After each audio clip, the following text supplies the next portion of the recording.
Hello students, कैसे हैं आप लोग। आई होप कि आप बहुत अच्छे होंगे, शानदार होंगे, ज़बरदस्त होंगे। और आज हम पढ़ लेते हैं बीएससी 6 सेमेस्टर केमिस्ट्री का एक most important topic, photochemical reaction क्या होती हैं।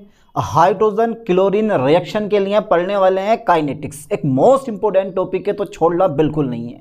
ये वो टॉपिक है जो कई बार पूछा जा चुका है, इसलिए इस टॉपिक को छोड़ना मत। यूनिट 5 है फोटोकेमिस्ट्री, और पेपर का नाम तो आपको याद है ही, पेपर 2 है chemical energetics and radio chemistry. चलिए फिर मैं स्टार्ट करवा देता हूँ। फोटोकेमिकल रिएक्शन, जिसको हिंदी में कहते हैं प्रकाश रासायनिक अभिक्रियाएं।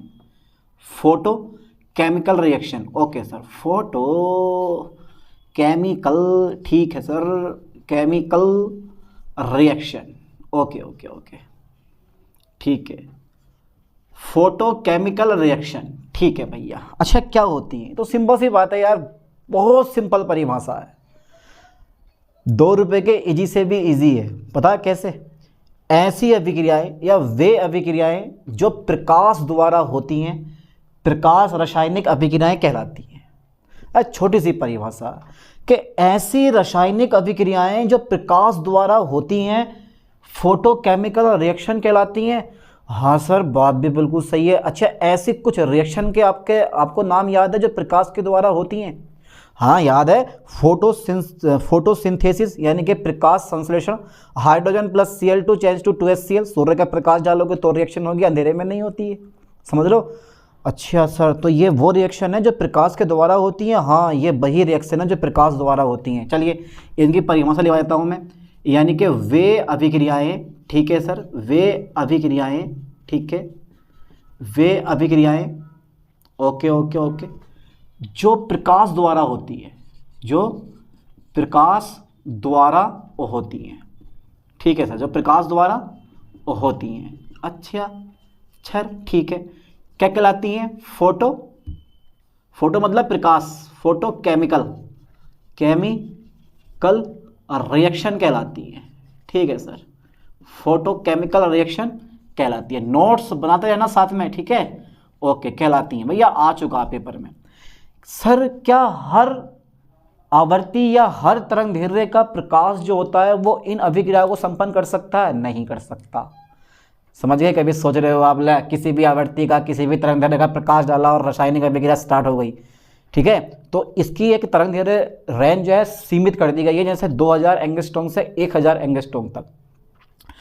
यानी कि आप ये बोल सकते हो कि रासायनिक यानी कि इन अभिक्रियाओं को संपन्न करने के लिए, ठीक है, 2000 से 1000 एंगस्ट्रॉम के प्रकाश ऊर्जा की आवश्यकता होती है। समझ गए? मैं लिख दे रहा हूं उस लाइन को भी, यानी कि इन अभिक्रियाओं को संपन्न कराने के लिए, ठीक है, इन थ्योरी है ओनली, इन अभिक्रियाओं को, ठीक है, और भी बहुत से पॉइंट होते हैं लेकिन मैं कुछ पॉइंट लिखवाऊंगा। इन अभिक्रियाओं को संपन्न कराने के लिए, ठीक है, संपन्न कराने के लिए, ठीक है भैया, कितने से? 2000 एंगस्ट्रॉम से, और कहाँ तक? 1000 एंगस्ट्रॉम तक, ठीक है, तरंगदैर्घ्य, ठीक है, वाले विकिरण बोल दो या प्रकाश ऊर्जा बोल दो, तरंगदैर्घ्य वाले विकिरण की आवश्यकता होती है, विकिरण की आवश्यकता होती है, ठीक है, विकिरण की आवश्यकता होती है, ठीक है। यानी कि इन अभिक्रियाओं को संपन्न कराने के लिए 2000 एंगस्ट्रॉम से 1000 एंगस्ट्रॉम तक तरंगदैर्घ्य वाले विकिरण की आवश्यकता होती है। जैसे कुछ फोटोकेमिकल रिएक्शन मैं लिखवा दूं आपको। ये सबसे पहले नंबर पे जो आती है ना, यही है, इसी की हम वल गतिकी पढ़ेंगे, मोस्टली इंपोर्टेंट है। H2 प्लस Cl2, ठीक है, चेंज टू क्या बन जाएगा हमारा भैया? 2HCl। ऐसे नहीं बनता जब तक इस पर सूर्य का प्रकाश नहीं डालोगे। जब सूर्य का प्रकाश डालोगे अभिक्रिया स्टार्ट हो जाएगी, ठीक है। फोटोसिंथेसिस का नाम सुना होगा आपने, यानी कि प्रकाश संश्लेषण, okay okay okay okay okay. तो इसमें क्या होता है? 6CO2 कार्बन डाइऑक्साइड, 12 अणु ले लो, चलो 12 ले लो अणु, 12 H2O के अणु ले लो, तो भैया हमारा क्या बन जाएगा? C6, ठीक है, H12, ओके सर, O6, है ना, ये बन गया ग्लूकोज। इससे पेड़ पौधों को एनर्जी मिलती है। अच्छा, 12 है तो यहाँ पे 6H2O हमारा क्या होगा? बाहर हो जाएगा, और 6CO2 भी क्या होगा हमारा? बाहर, ठीक है। और प्लस थोड़ी सी एनर्जी जनरेट होती है। चलो मुझे केमिकल रिएक्शन देनी है, इतने लिख दिया। तो ये क्या हुआ यहाँ पे, प्रकाश संश्लेषण होता है, ये ध्यान देना। ये क्या होता है बेटा, प्रकाश संश्लेषण होता है, ध्यान देना। तो ये सब क्या होते हैं, प्रकाश रासायनिक अभिक्रियाओं के एग्जाम्पल होते हैं। और भी बहुत कुछ, आप 2HBr को तोड़ सकते हो, हाइड्रोजन ब्रोमाइड को H2+Br2 में तोड़ दो। एक रिएक्शन ये भी आती है, 2HBr को भी तोड़ सकते हो आप प्रकाश की उपस्थिति में, ठीक है। यहाँ भी सूर्य का प्रकाश लगता है, तो ये हो जाएगा तुम्हारे पास H2+ के Br2। तो यहाँ वियोजन हुआ है, ठीक है। यहाँ पर क्या हुआ, वियोजन हुआ है, ये पता होना चाहिए आपको। यहाँ पर क्या हुआ, संयोजन हुआ है, ठीक है। यहाँ पर क्या हुआ, आपका संयोजन हुआ। ये सब क्या है, प्रकाश रासायनिक अभिक्रियाएं। पर हमें जो है ना, हमें क्या पढ़ना है, इस रिएक्शन के बारे में पढ़ना है। H2+Cl2 और सूर्य का प्रकाश इस पर पड़ा और HCl हमारा बन गया, ठीक है। चलिए, तो इसको बोलते हैं हम हाइड्रोजन क्लोरीन रिएक्शन। बस इसी पर फोकस करना है हमें, ठीक है। डाल देता हूँ हेडिंग में hydrogen, okay sir, hydrogen chlorine, ठीक है, हाइड्रोजन क्लोरीन रिएक्शन। भैया ये डाल दो हेडिंग, अब इसी के बारे में हमें सब कुछ अब पढ़ना है, ठीक है। अब तक तो ये बेसिक इंट्रोडक्शन था, मैंने करवा दिया, अब आगे पढ़ना हमें, ठीक है। देखो सबसे पहला नंबर ध्यान देना कि H2 तथा Cl2 यानी कि इस अभिक्रिया के लिए जो क्वांटम दक्षता होती है ना, उसका मान बहुत अधिक 10⁴ से 10⁶ होता है, ठीक है। अब क्यों होता है ये भी अभी आगे देखेंगे। लेकिन अगर यहाँ पर ऑक्सीजन आपने प्रेजेंट कर दी तो अभिक्रिया की दर कम हो जाती है और क्वांटम दक्षता भी हमारी घट जाती है। ये लाइनें मैं लिखने वाला हूँ, जरा ध्यान देना। यानी कि हाइड्रोजन क्लोरीन रिएक्शन, तो इस अभिक्रिया के लिए, चलिए मैं यहाँ से लिखता हूँ, जगह नहीं है इतनी यार, ये लिखनी पड़ेगी आपको थ्योरी थोड़ी सी, ठीक है बहुत इजी टॉपिक इस अभिक्रिया के लिए, ठीक है। लाइन पे ध्यान देना, ठीक है। इस अभिक्रिया के लिए ओके, जो क्वांटम दक्षता होती है ना हमारी, क्वांटम दक्षता 5 बोलते हैं इसको हम, ठीक है, 5 बोला जाता है, ठीक है। का मान कैसा होता है, बहुत अधिक, का मान बहुत अधिक। अच्छा होता कितना है, बहुत अधिक तो होता है, पर सर होता कितना है, अच्छा कितना होता है ये भी बताऊं। बहुत अधिक 10⁴ से 10⁶ होता है। और एक खास बात और भी होती है इसमें, अगर ऑक्सीजन O2 जो होता है ना, ऑक्सीजन, चलिए मैं ऑक्सीजन लूँगी इस टाइप से, ऑक्सीजन की अनुपस्थिति में, ध्यान देना बेटा, ऑक्सीजन की ऑक्सीजन की उपस्थिति में, ध्यान दो, ऑक्सीजन की उपस्थिति में अभिक्रिया की दर घट जाती है। अभिक्रिया की दर क्या होती है, अभिक्रिया की दर हमेशा क्या होती है, घट जाती है, ठीक है। अभिक्रिया की दर घट जाती है तथा क्वांटम दक्षता भी कम हो जाती है, तथा क्वांटम दक्षता भी कम हो जाती है, दक्षता भी कम हो जाती है ना, कम हो जाती है। ओके सर, क्वांटम दक्षता भी कम हो जाती है। ओके, अब देखो जरा एक लाइन पे ध्यान देना, इसमें जो ये Cl2 मॉलिक्यूल है ना, अभी आगे करवाऊंगा रिएक्शन, पर तुम्हें थोड़ा सा ध्यान देना है। यानी कि ये एक चैन अभिक्रिया है, ये ध्यान देना, चैन अभिक्रिया, चैन समझते हो, श्रृंखला अभिक्रिया, एक के बाद एक के बाद एक के बाद एक HCl बनते जाएंगे और बहुत अधिक मात्रा में HCl बनेंगे, यानी कि HCl के बहुत अणु बनेंगे। यानी कि यह अभिक्रिया एक चैन रिएक्शन है, ऐसे बोल सकते हो आप। लाइन पे ध्यान दो पॉइंट करके, यह अभिक्रिया क्या है, एक चैन रिएक्शन है, यानी कि चैन अभिक्रिया, श्रृंखला अभिक्रिया, यह अभिक्रिया एक चैन रिएक्शन है। ओके सर, चैन रिएक्शन है। अच्छा सर, चैन रिएक्शन है, हाँ, जिस कारण ओके सर, जिस कारण क्वांटम दक्षता का मान कैसा आता है, बहुत अधिक आता है। क्वांटम दक्षता का मान बहुत अधिक होता है, मान बहुत अधिक होता है, ठीक है भैया, बहुत अधिक होता है, ठीक है सर, अधिक होता है। और कुछ कहना चाहते हो उसके बारे में? हाँ भाई, बहुत कुछ कहना चाहता हूँ। अब देखो, अभिक्रिया 2 स्टेप में होती है। प्रथम अभिक्रिया में जो ये Cl2 होता है, वो एक क्वांटम विकिरण, यानी कि फोटोन या बोलते हैं उसको, प्रकाश ऊर्जा को अवशोषित करके क्लोरीन परमाणु बनाता है, इस टाइप से। यानी कि Cl2 मॉलिक्यूल इस अभिक्रिया में, okay okay okay okay okay, इस अभिक्रिया में जो ये मेरे पास Cl2 अणु है ना, Cl2 अणु, ठीक है, एक क्वांटम विकिरण, ध्यान देना, केवल एक क्वांटम, यानी कि फोटोन की ऊर्जा, एक क्वांटम विकिरण अवशोषित करके, विकिरण क्या करके, अवशोषित करके, ठीक है, एक क्वांटम विकिरण अवशोषित करके क्या बनाता है, ये अरे यार इस अभिक्रिया में Cl2 अणु एक क्वांटम विकिरण अवशोषित करके Cl परमाणु बनाता है, Cl परमाणु बनाता है। अब इस अभिक्रिया की जगह ना प्रथम ले सकते हो, प्रथम अभिक्रिया में, ये अच्छा रहेगा, ठीक है, यहाँ प्रथम कर लो। प्रथम अभिक्रिया में Cl2 अणु एक क्वांटम विकिरण अवशोषित करके Cl परमाणु बनाता, बन गया। फिर ये Cl परमाणु जो होता है वो क्या करता है, अभिक्रिया को आगे प्रारंभ करता है, यानी कि द्वितीयक अभिक्रिया प्रारंभ करता है, ठीक है, क्या करता है, ये द्वितीयक अभिक्रिया प्रारंभ करता है, ओके। और यह अभिक्रिया प्रकाश की अनुपस्थिति में लगातार चलती रहती है और HCl के बहुत सारे अणु बनते हैं, समझ गए, यानी कि विकिरण अवशोषित करके Cl परमाणु बनाता है। फिर Cl परमाणु जो होता है, फिर Cl परमाणु, ठीक है, द्वितीय अभिक्रिया प्रारंभ करता है, ध्यान देना, द्वितीय अभिक्रिया प्रारंभ करता है, द्वितीय अभिक्रिया क्या करता है, ये प्रारंभ करता है, द्वितीय अभिक्रिया प्रारंभ करता है, ठीक है। जो प्रकाश की अनुपस्थिति में, अब द्वितीय अभिक्रिया में प्रकाश की जरूरत नहीं है, जो प्रकाश की अनुपस्थिति में, ठीक है, जो प्रकाश की अनुपस्थिति में लगातार चलती रहती है, लगातार चलती रहती है तथा बहुत अधिक संख्या में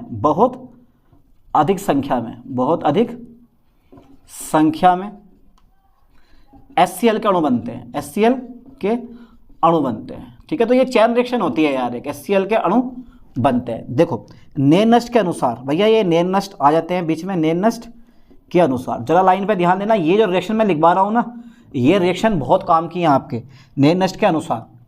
चलिए इन जो मैं रिएक्शन यहाँ लिखवाऊँगा, इन रिएक्शन को ना यहाँ लिखो, बहुत अच्छा रहेगा, क्योंकि मैं इसको इरेज कर दे रहा हूँ, कह रहा हूँ थ्योरी है काफ़ी इसमें, और भैया नोट चाहिए आपको, तो ये तो नोट से इसलिए मैं लिखवा रहा हूँ, वरना समझा कर मैं निकल जाता हूँ को। अब नोट चाहिए होते हैं आपको, तो ये नोट्स ही हैं समझो आपके, ठीक है, इसलिए मैं इस हिसाब से लिखवाता हूँ, तो मैं कोई दिक्कत ना पड़े समझने में भी और नोट्स में भी दिक्कत ना पड़े। चलिए नेनस्ट, अब ये कहते हैं हमसे कि भाई हम भी हैं, तो ये कहते हैं कि सबसे पहला जो रिएक्शन होती है ना, उसमें जो Cl2 होता है वो सूर्य का प्रकाश करता है अवशोषित, ठीक है, और वेग स्थिरांक कितना होता है यहाँ पर, K1 होता है, और ये टूट जाता है अणु में, यानी कि अणु टूट जाता है परमाणु में, तो ये इक्वेशन नंबर हो गई हमारी 1, है ना। अब ये जो Cl परमाणु है, यह Cl परमाणु जो होता है, ठीक है, चैन रिएक्शन प्रारंभ करता है, चैन रिएक्शन मतलब द्वितीय अभिक्रिया प्रारंभ करता है, चैन रिएक्शन प्रारंभ करता है, ठीक है भैया, प्रारंभ करता है। ओके सर, करवा दो, जबरदस्ती ना करें, जबरदस्ती करवा दो, है अच्छा, ये बात है। चलिए इस Cl को पकड़ो, जो ये Cl होता है वो हाइड्रोजन के साथ रिएक्ट करता है, और यहाँ से ये HCl बनाता है, और यहाँ से ये हाइड्रोजन क्या कर देता है, बाहर कर देता है ना। अब फिर से अगेन जो ये वाला H होता है वो फिर से Cl2 के साथ क्रिया करेगा, और तुरंत क्या बना देगा हमारा, फिर से HCl बनाएगा, और Cl हमारा क्या कर देगा, बाहर। तो इसका वेग स्थिरांक K2 होगा, इसका वेग स्थिरांक कितना होगा, 3 होगा, इक्वेशन नंबर 2 हो गई, इक्वेशन नंबर हमारी कितनी हो गई, 3 हो गई। अब ये तीनों इक्वेशन बहुत काम में आएंगे, ठीक है। अब बात यहाँ ये आती है, ये तो बन गया, समझ गए, यानी कि अभिक्रिया 1 और 3 में Cl परमाणु बनते हैं, ये लाइन पे ध्यान देना बहुत ज़रूरी है। अभिक्रिया 1 और 3 में क्या होते हैं, Cl परमाणु बनते हैं, और अभिक्रिया 2, 4, 6, 8 में क्या बनेंगे, हमारे हाइड्रोजन परमाणु बनेंगे। भाई बहुत पेचीदा मामला है, ध्यान देना है, ठीक है, समझ में आया। अब देखो अभिक्रिया 2 और 3 में HCl के 2 अणु बनते हैं, और Cl परमाणु जो है फ्री हो जाता है, अतः ये चैन रिएक्शन आपको प्रारंभ कर देता है, और ये चैन रिएक्शन लगातार चलती रहती है, और HCl के अनेक अणु बनते हैं। आप यहाँ लिख सकते हो कि अभिक्रिया 2 और 3 में HCl के 2 अणु बनते हैं, और एक Cl परमाणु जो है हमारा वो फ्री रहता है, यानी कि मुक्त रहता है। एक Cl परमाणु क्या होता है, उत्पन्न रहता है, जो आगे अभिक्रिया को चलाता है, अभिक्रिया की एक चैन बन जाती है, और HCl के असंख्य अणु बनते हैं। लिख दो इस लाइन को भी, अरे यार चलो लिख दे जाओ मैं, यानी कि समीकरण, आप समीकरण बोल सकते हो या अभिक्रिया बोल सकते हो, अभिक्रिया 2 और 3 में, ठीक है, ओके ओके, चलो अभिक्रिया बोलो यार, समीकरण मत बोलो। अभिक्रिया 2 व 3 में HCl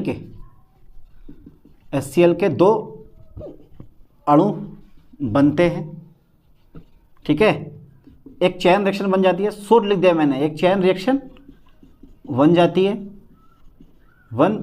है, तथा बहुत अधिक संख्या में, तथा बहुत अधिक संख्या में, बहुत अधिक संख्या में HCl अणु बनते हैं, HCl अणु बनते हैं। ठीक है, चलिए अब आगे बढ़ाता हूँ थोड़ा सा मैं और।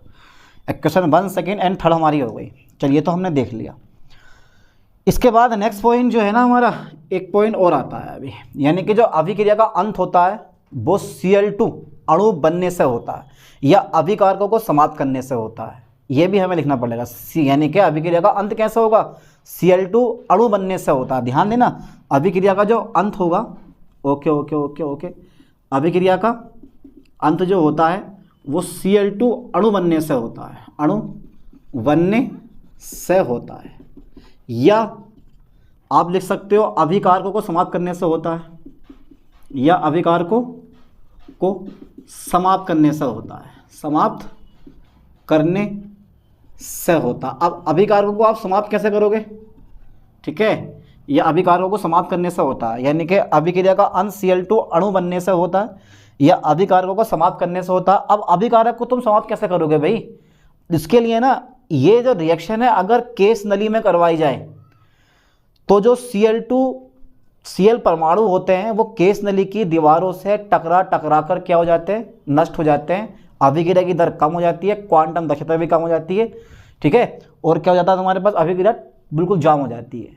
ठीक है, लिख देता हूँ मैं चीज़ को भी कि अगर यह है अभिक्रिया, यदि यह है अभिक्रिया, यदि ध्यान देना, यदि यह है अभिक्रिया, ओके सर, यदि यह है अभिक्रिया, शॉर्टकट में लिख दूंगा, केस नली में कराई जाए तो, ठीक है, तो यदि यह अभिक्रिया केस नली में कराई जाए तो उत्पन्न Cl परमाणु, तो उत्पन्न Cl परमाणु, या फिर आप बोल सकते हो उत्पन्न Cl परमाणु, चलो Cl परमाणु बोल दो, उत्पन्न Cl परमाणु ही होते हैं, हाँ, उत्पन्न Cl परमाणु, ठीक है, केस नली की दीवार से टकराकर नष्ट हो जाते हैं, केस नली की दीवार से टकराकर क्या हो जाते हैं भाई, नष्ट हो जाते हैं ना, नष्ट हो जाते हैं, ठीक है, जिससे अभिक्रिया क्या होती है, रुक जाती है, जिससे अभिक्रिया रुक जाती है। ओके सर, जल्दी फास्टली यहाँ तक का स्क्रीनशॉट ले लिया होगा, कर दे इसको इरेज। ओके सर, ओके, ठीक है। थ्योरी याद है यार, इसमें तुम्हें थ्योरी लिखनी पड़ेगी, बहुत ज़्यादा थ्योरी आती है समझाने के लिए, बस थ्योरी काफ़ी होती है इसमें।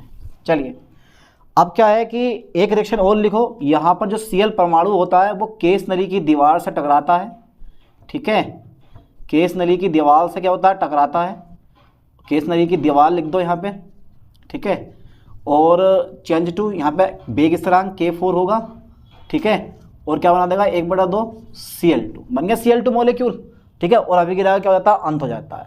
अब पढ़ लेते हैं kinetics of hydrogen chlorine reaction, ये बहुत ज़रूरी है, ठीक है, ध्यान देना, क्या है हेडिंग हमारा, kinetics, okay sir, kinetics of hydrogen and chlorine Cl2, kinetics of hydrogen तथा chlorine reaction, okay, hydrogen and chlorine reaction, kinetics पढ़ेंगे इसकी। अच्छा, मैं थ्योरी लिखवा रहा हूँ यार, अभिक्रिया first, second, third and fourth में 4 के वेग स्थिरांक क्रमशः K1, K2, K3 हो तो डायरेक्ट लिखवा रहे हो, ऐसी हो तब, ठीक है। चलो यार, ये तो हमें लिखने पड़ेंगे कि अभिक्रिया फर्स्ट, सेकेंड, थर्ड तथा फोर्थ के वेग स्थिरांक क्रमशः कितने हैं, कि वेग स्थिरांक क्रमशः कितने हैं भाई, चेक करें एक बार, K1, K2, K3 तथा K4 है, कितने हैं, K4 है। तब का मतलब ये कि जो अभिक्रिया फर्स्ट है ना, अभिक्रिया फर्स्ट में देखो आप कि जो Cl परमाणु के बनने की दर होगी वो आपतित प्रकाश की तीव्रता पर निर्भर करती है। ध्यान देना, Cl परमाणु के बनने की दर, Cl परमाणु के बनने की दर बोल दो या गति बोल दो, कोई दिक्कत नहीं है, गति, ठीक है, आपतित प्रकाश की तीव्रता, आपतित या अवशोषित प्रकाश की तीव्रता बोल दो, आपतित प्रकाश की आपतित प्रकाश की जगह ना आप अवशोषित लिखो, ठीक है, अवशोषित लिखो, अवशोषित रहेगा ये, अवशोषित प्रकाश की तीव्रता पर निर्भर करती है, निर्भर करती है। अतः Cl की सांद्रता में परिवर्तन की दर जो होगी वो K1 ऐसी रहेगा और I एब्जॉर्प्शन। इक्वेशन नंबर मेरे पास 4 के बाद 5 आ गई, 4 के बाद 5 यानी कि 3 ये है और 4 ये बनाओ और 5 हमारी ये बनाओ, ठीक है। ओके, समीकरण नंबर हो गई हमारी फर्स्ट। ओके, अब लाइन पे ज़रा फोकस करना ठीक से भाई। अब जो लाइन लिखवाने वाला हूँ वो बहुत ज़रूरी है यार, ठीक है। अब जो ये लाइन है ये बहुत ज़रूरी है, बहुत काम में आने वाली लाइन है। थ्योरी में कम लिख पाऊँगा। देखो समीकरण 2 और 3 में क्या बन रहा है, HCl बन रहा है। तो HCl बनने की कुल दर, ध्यान देना, HCl बनने की कुल दर, ठीक है, HCl बनने की कुल दर, ओके ओके ओके, या कुल गति बोल दिया मैंने, HCl बनने की कुल गति। चलिए 2 बार बन रहा है DHCl, देखो यहाँ मिस्टेक मत करना बिल्कुल भी, और dt इक्वल टू, यहाँ मिस्टेक मत करना भाई बिल्कुल भी, ये H2 है और ये क्या मेरे पास Cl है, ठीक है, ओके ओके। तो बेग स्थलांक कितना है, K2 है, कितना आ जाएगा, पहले Cl आगा, फिर क्या आगा मेरे पास H2 आगा, ठीक है। इक्वेशन नंबर कौन सी हुई मेरे पास 6। अच्छा इसी प्रकार से अभी नहीं हुई है, बराबर प्लस भी, क्योंकि कुल दर है तो प्लस ये आ जाएगा तुम्हारे पास H, फिर मेरे पास कितना आगा, बेग स्थलांक चेक करो कितना बेग स्थलांक है, बेग स्थलांक है K3, ठीक है, फिर क्या आगा मेरे पास H आगा, और फिर क्या आगा मेरे पास Cl2 आ जाएगा, ठीक है। इक्वेशन नंबर मेरे पास कौन सी हो गई, 6 हो गई, ठीक है, ये आ गया पूरा। तो ये HCl बनने की कुल दर हो गई हमारी। अब यहाँ पर हमें एक चीज़ ये चेक करनी है कि अब समीकरण 1 और 3 में Cl बनता है और समीकरण 2 और 4 में Cl जो है वो नष्ट हो जाता है। इसका मतलब है Cl बनने की दर और Cl नष्ट होने की दर दोनों कैसी होती है, हमारी बराबर होती है। यानी कि जिस दर से Cl बन रहा है उसी दर से Cl क्या हो रहा है, हमारा नष्ट हो रहा है। इस अवस्था को स्थायी सन्निकटन या स्थायी अवस्था कहते हैं, और इस अवस्था में क्लोरीन परमाणु के बनने की गति बराबर क्लोरीन परमाणुओं के नष्ट होने की गति, और DCl/dt इक्वल टू 0 होता है। Cl परमाणु की सांद्रता में परिवर्तन की दर जिसे बोलते हैं बेग, वो कितना होता है मेरे पास, 0 हो जाता है। चलिए मैं इस लाइन को भी लिखवा दे रहा हूँ मैं। देखो समीकरण 2 यानी कि इक्वेशन कौन सी है हमारी भाई, इक्वेशन बोल दो या अभिक्रिया बोल दो, कोई दिक्कत नहीं है, मैं अभिक्रिया बोलूँगा क्योंकि अभिक्रिया चल रही है अभी तक। तो अभिक्रिया 1 और तथा 3 में Cl बन रहा है, Cl बन रहा है, तथा 2 व 4 तो मैंने बनाए नहीं, 2 व 4 में Cl क्या हो रहा, हाँ ये है 2 व 4 में Cl। चलिए पहले जरा यहाँ तक का स्क्रीनशॉट ले लिया होगा, ठीक है, हटा दो इसको, हटा दे रहे हैं, इसका कोई काम भी नहीं है हमारे पास, ठीक है, इसलिए मैंने इसको इरेज कर दिया, ठीक है भैया, ओके ओके ओके ओके, ठीक है। तो लाइन पे ज़रा ध्यान देना भाई, यानी कि अभिक्रिया 1 तथा 3 में Cl बन रहा है तथा 2 व 4 में जो Cl हो रहा है वो नष्ट हो रहा है, नष्ट हो रहा है, ठीक है। अतः मैं लिख सकता हूँ यहाँ पे, अतः Cl बनने की दर, Cl बनने की गति तथा Cl नष्ट होने की गति, नष्ट होने की गति बराबर होती है, बराबर होती है। इस अवस्था को हम क्या बोलते हैं भाई, इस अवस्था को स्थायी सन्निकटन, ठीक है, इस अवस्था को स्थायी सन्निकटन, ठीक है, या स्थायी अवस्था कहते हैं, स्थायी अवस्था, ठीक है, स्थायी अवस्था कहते हैं, ओके ओके ओके, ठीक है। इस अभी यानी कि इस अवस्था को स्थायी सन्निकटन या स्थायी अवस्था कहते हैं। तब देखो, तब जो DCl होगा ना हमारा, यानी कि इस अवस्था में वो कितना होगा तुम्हारे पास, 0 होगा। और अगर मैं DCl की जो वैल्यू टोटल निकालूँ ना तो कितनी आ जाएगी तुम्हारे पास भाई, वो आ जाएगी तुम्हारे पास, देखो एक तो मेरे पास ये है K1, ठीक है, I एब्जॉर्प्शन, ठीक है, प्लस इन सबको जोड़ दो, प्लस काय में बन रहा हमारा, इसमें बन रहा K3 में। मैंने इक्वेशन इरेज कर दी तो मैंने क्या बोला था, इक्वेशन 1 और 3 में, तो 3 वाला लिख लो, प्लस हो जाएगा ये H और Cl2, ठीक है, माइनस इसमें कम हो रहा है 2 में K2 ClH2, ठीक है सर, और फिर K4 माइनस के, यहाँ मेरे पास K4 आ जाएगा, K4 में मेरे पास कम हो रहा है ना, इनमें 2 में कम हो रहा है, 2 में बढ़ रहा, तो DCl/dt कितना मेरे पास 0 हो गया। सही है सर, इसको 0 लगा दो, तो ये ऐसे लिख लो K1 IABS, ठीक है, अवशोषित प्रकाश की तीव्रता प्लस के K3, ओके सर, H, ठीक है, Cl2 माइनस के K2, हाँ सर, Cl, और ये क्या है मेरे पास H2, फिर माइनस के K4, ठीक है सर, और ब्रैकेट में क्या है मेरे पास Cl। अच्छा, ये जो दोनों तुम देख रहे हो ना, यानी कि ये प्लस के इधर आकर माइनस में, माइनस कॉमन लेना, खत्म कर देना, तो ये आ जाएगा तुम्हारे पास K1 IABS बरा प्लस K3 H, ठीक है, Cl2, okay sir, okay, Cl2 बराबर हो जाएगा मेरे पास K2 Cl कितना है H2, और प्लस के हो जाएगा ये भी K4 और Cl। इक्वेशन नंबर कौन सी हुई मेरे पास, चेक करें एक बार, 5, तो ये 5 में इक्वेशन बनी थी मेरे पास, 6 बनी थी, ये 7 में इक्वेशन आ गई मेरे पास, है ना। चलिए, ये इक्वेशन मेरे पास कौन सी आ गई, 7 में आ गई। अगर इसी प्रकार आप हाइड्रोजन ले सकते हो, इसी प्रकार हाइड्रोजन के लिए, ठीक है, DH/dt,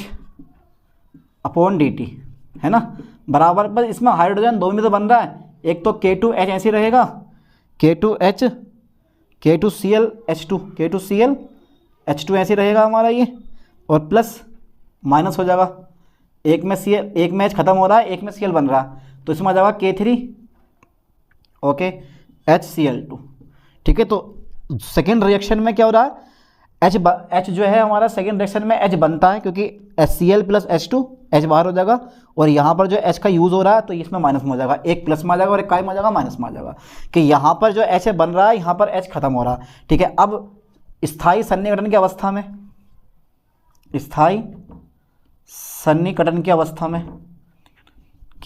में, ठीक है सर, स्थायी सन्निकटन की अवस्था में, ओके, स्थायी सन्निकटन की अवस्था में, इसको स्क्रीनशॉट ले लिया होगा आप लोगों ने, ठीक कर दिया मैंने इसको इरेज, इसकी ज़रूरत भी नहीं है हमारे पास अब, ओके ओके, इस इक्वेशन की जरूरत पड़ सकती है हमें, ठीक है। अभी पहले यहाँ तक ये लिखो, तो DH/dt कितना हो जाएगा तुम्हारे पास, 0 हो जाएगा। चलिए मैं इसे यहाँ लिख रहा हूँ, DH/dt बराबर कितना जाएगा हमारे पास, ये वाला टर्म 0 हो जाएगा, तो ये जब ये वाला टर्म 0 हो गया तो मैं रख दे रहा हूँ यहाँ पे 0 बराबर कितना है मेरे पास K2, ठीक है, Cl, ओके सर, और मेरे पास कितना है भाई H2, ओके, फिर मेरे पास कितना K3, फिर मेरे पास कितना है H है, ठीक है, फिर मेरे पास कितना है Cl2, ठीक है। अच्छा, ये जो K3HCl2 है ना, इसको बराबर के इधर लेकर आओ, तो काय में आ जाएगा, ये प्लस में आ जाएगा, K3HCl2 बराबर हो जाएगा मेरे पास कितना K2Cl, और फिर कितना होगा मेरे पास H2, ठीक है। इक्वेशन नंबर कौन से है मेरे पास, 7 के बाद कितनी आ गई, 8 आ गई, ठीक है, कोई दिक्कत नहीं है। अब समीकरण चला चेक करें हम 6, समीकरण 6 है हमारे पास, समीकरण 6 है, बाद में देखेंगे, फिलहाल इस इक्वेशन को लेता हूँ मैं, यूज करता हूँ, यानी कि समीकरण 7 से, समीकरण 7 से है ना, समीकरण 7 से, या इक्वेशन 7 बोल दो, अभी क्या बोल दो, कोई दिक्कत नहीं है। तो देखो K3HCl2 किसके बराबर है, K3H, यहाँ पे Cl2 यहाँ करो, जो Cl2 है वो किसके बराबर है भैया, ये हमारे बराबर है, किसके बराबर है, ये चेक कर लो आप, K3HCl2 किसके बराबर है, ये जल्दी बताओ भैया फास्टली, तो K1IABS। तो देखो जब K3HCl2 जो है की जगह आप K2ClH2 रखोगे, इसकी जगह ये लगा दो, तो ये सही है, क्या होगा हमारा कट जाएगा, तो बराबर किसका आ जाएगा तुम्हारे पास, K4Cl के बराबर आ जाएगा, आ गया। अब यहाँ से मुझे Cl की वैल्यू निकालनी है, चलिए सर Cl की वैल्यू निकाली, तो ये आगे K4/K1, ठीक है, K4/K1 नहीं आएगा, K4/K1 नहीं आएगा, K1/K4 आएगा, गुणा वाला भाग में IABS। तो इक्वेशन नंबर कितने हुए तुम्हारे पास, 9 हो गई, ठीक है, 8 के बाद 9 हो गई। अब एक काम करता हूँ, इस Cl को उठा कर रखता हूँ मैं समीकरण, हाँ अभी एक चीज़ और है, अभी एक चीज़ और रह गई है भाई, एक चीज़ और है। अब देखो समीकरण 8 जो K3HCl2 है ना, ये वाला, इसको आप ब्रैकेट में बंद कर देना, ठीक है।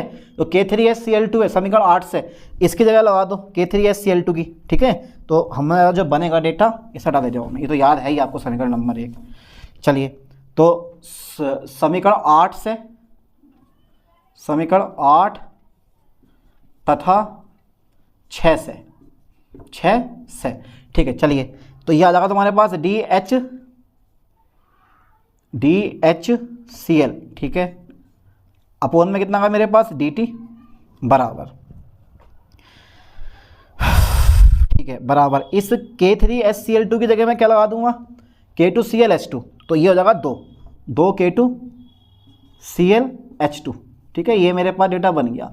अब समीकरण 9 से सीएल का मान लगा दो, इसे हटा दें, अब इसकी जरूरत ना पड़ेगी हमें, समीकरण 9 से इसे हटा दो बिल्कुल, ठीक है, समीकरण 9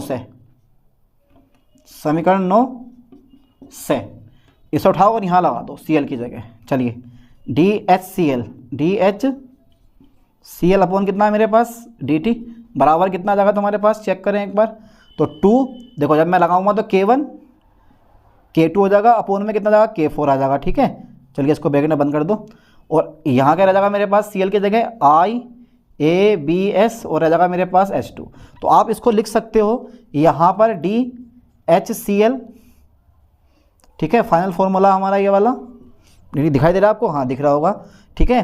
तो इस सब की जगह आ जाएगा मेरे पास K, और रूट में आता है मेरे पास कितना IABS, और ब्रैकेट में आ गया मेरे पास कितना H2। इसका मतलब यह है कि HCl बनने की जो दर होती है ना, या HCl बनने की जो गति होती है, वो प्रकाश की तीव्रता और हाइड्रोजन की सांद्रता पर निर्भर करती है, ठीक है। चलिए जरा यहाँ तक का स्क्रीनशॉट ले लिया होगा आपने, कर दें मैं इसको रेस, ठीक है, ये फाइनल हो गया हमारा, अब नहीं है इससे आगे कुछ भी। हाँ वायु की उपस्थिति में और है, चलिए वो देखते हैं अभी कैसे होता है वायु की अनुपस्थिति में, वो भी हम चेक कर लेंगे, ठीक है।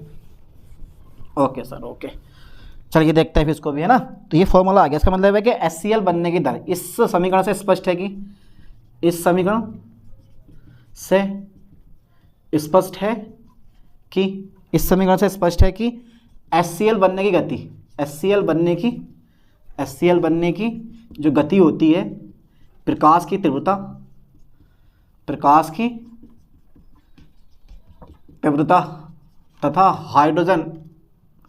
तथा हाइड्रोजन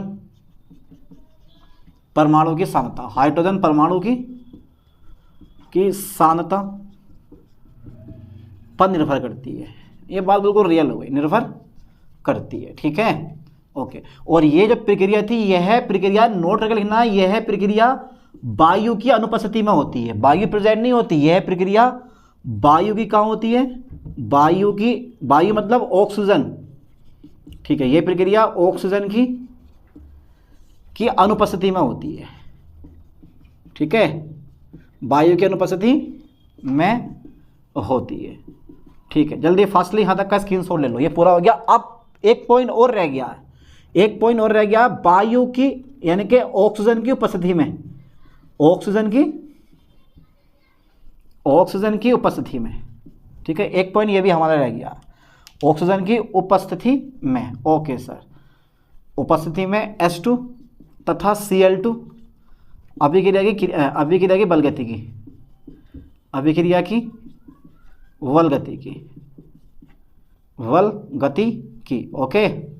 ओके, ऑक्सीजन की उपस्थिति में H2 तथा Cl2 अभिक्रिया की बल गति की। जल्दी फास्टली यहाँ तक का स्क्रीनशॉट ले लो,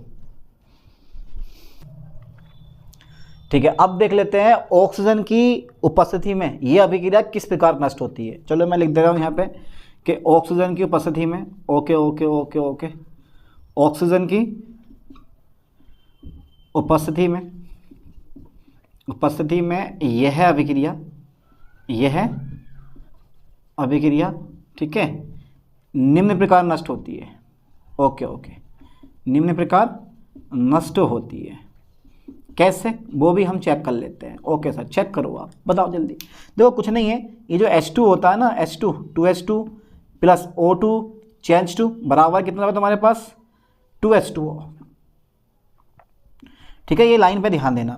बन गया जल, मतलब यहाँ पर जो हाइड्रोजन जनरेट होते हैं वो हाइड्रोजन क्या होते हैं, ख़त्म हो जाते हैं, ठीक है। यानी कि ऑक्सीजन की उपस्थिति में हाइड्रोजन फिनिश हो जाते हैं। लाइन पे ध्यान देना, ऑक्सीजन की उपस्थिति में, ठीक है, ऑक्सीजन की उपस्थिति में हाइड्रोजन नष्ट हो जाते हैं, हाइड्रोजन क्या हो जाते हैं, नष्ट हो जाते हैं, हो गए नष्ट, ठीक है, हाइड्रोजन नष्ट हो जाते हैं। अब जब हाइड्रोजन यार नष्ट होगा तो सिंपल सी बात है, अभिक्रिया आगे बढ़ेगी नहीं, और जब अभिक्रिया नहीं बढ़ेगी तो अभिक्रिया होगी नहीं। जल्दी फास्टली यहाँ तक का स्क्रीनशॉट ले लो, ले लिया होगा, ठीक है, कर दिया मैंने स्क्रीनशॉट। अब जरा थोड़ा ध्यान देना है भाई, अब जरा थोड़ा ध्यान देना है, ठीक ठीक है। समीकरण 1 का यूज़ करके, समीकरण 1 2 3 यानी कि 1 2, और ये जो अभी की समीकरण आई थी हमारी, ये जो इक्वेशन आई थी हमारी 9 के बाद 9 हो गई थी ना हमारी, 10वीं रिएक्शन थी, इसको 10 कर लेना आप, ठीक है। इस रिएक्शन को आप 10 कर लेना, इस वाली को। तो ये 10वीं रिएक्शन है हमारी। ओके ओके, समीकरण 1 2 3 4 तथा 10 अभिक्रियाओं का उपयोग करके, अभिक्रियाओं का उपयोग करने पर जो हमारा HCl आता है ना, HCl यानी कि अभिक्रिया की जो दर आती है, ये डिपेंड करेगा काय पे, K वेग स्थिरांक है, Cl2 I एब्जॉर्प्शन, और अपोन में आ जाएगा O2 की सांद्रता। इसका मतलब यहाँ पर ये हुआ कि जो वायु की यानी कि ऑक्सीजन की उपस्थिति में, ऑक्सीजन की उपस्थिति में, ठीक है, ऑक्सीजन की उपस्थिति में अभिक्रिया की दर जो है, यानी कि अभिक्रिया का वेग या HCl बनने की दर, अभिक्रिया का जो वेग है वो काय पे डिपेंड करता है, ठीक है। एक तो प्रकाश की तीव्रता, लाइन पे ध्यान देना, प्रकाश की तीव्रता के कैसा होता है, अनुक्रमानुपाती होता है, प्रकाश की तीव्रता के अनुक्रमानुपाती होता है, ठीक है सर, प्रकाश की तीव्रता के अनुक्रमानुपाती होता है तथा ऑक्सीजन O2 की सांद्रता के व्युत्क्रमानुपाती होता है, ठीक है। चलो यहाँ दे रहा हूँ मैं, व्युत्क्रमानुपाती होता है,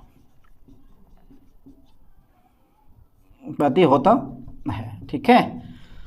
तो ध्यान देना, ये अभिक्रिया कई बार पेपर में पूछी गई है और इसकी क्वांटम दक्षता कम हो जाती है, यानी कि क्वांटम दक्षता कम हो जाती है, सिंपल सी बात है, छोड़ो इतनी काफ़ी है। तो ये क्वेश्चन पेपर में कई बार पूछा गया, इसलिए मैंने करवा दिया। बेटर यही है कि इस क्वेश्चन को ठीक से कई बार कवर कर लो, ये पेपर में आता है, मोस्टली इंपॉर्टेंट है। चलिए मिलते हैं नेक्स्ट लेक्चर में, नेक्स्ट वीडियो के साथ। थैंक्स।